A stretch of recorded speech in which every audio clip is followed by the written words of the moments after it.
తెలంగాణ కొత్త రాజముద్ర వచ్చింది. తెలంగాణ ప్రభుత్వం ఇంకా అఫీషియల్గా రిలీజ్ చేయలేదు, కానీ సోషల్ మీడియాలో నెట్టింట వైరల్ అవుతుంది. ఈ రాజముద్రలో రిలీజ్ చేసిన రాజముద్ర దాదాపు సిఏజీకి సంబంధించిన కంప్ట్రోలర్ ఆడిటర్ జనరల్ యొక్క రాజముద్రను పోలి ఉందని, దాన్ని చూసే కాపీ కొట్టారని నెటిజన్లు, ప్రతిపక్ష పార్టీల వారు అంటూనే ఉన్నారు సోషల్ మీడియాలో. ఈ రాజముద్రలో ఎలా ఉంది, ఏమేమి ఉందో ఒకసారి చూసుకుందాం. మన భారత జాతీయ చిహ్నం ఇందులో ఉంది. తెలంగాణ అమరవీరుల స్తూపం, వరికంకులు, ఈ మన పాత రాజముద్రలో ఉన్న చార్మినార్ మరియు కాకతీయ తోరణాన్ని రిప్లేస్ చేశాయి.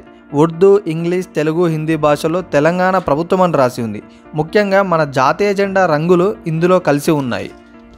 అయితే ఈ తెలంగాణ రాజముద్రను ఇంకా అఫీషియల్గా రిలీజ్ చేయలేరు, కానీ తెలంగాణకు వన్నె తెచ్చే చార్మినార్, కాకతీయ వంటి తోరణాలను ఎందుకు రాజముద్ర నుంచి తీసేశారో నెట్టింట ప్రశ్నల వర్షం కురుస్తూ ఉంది. ఈ వీడియో మీకు నచ్చినట్లయితే ప్లీజ్ లైక్, షేర్, సబ్స్క్రైబ్ చేయండి. Thanks for watching.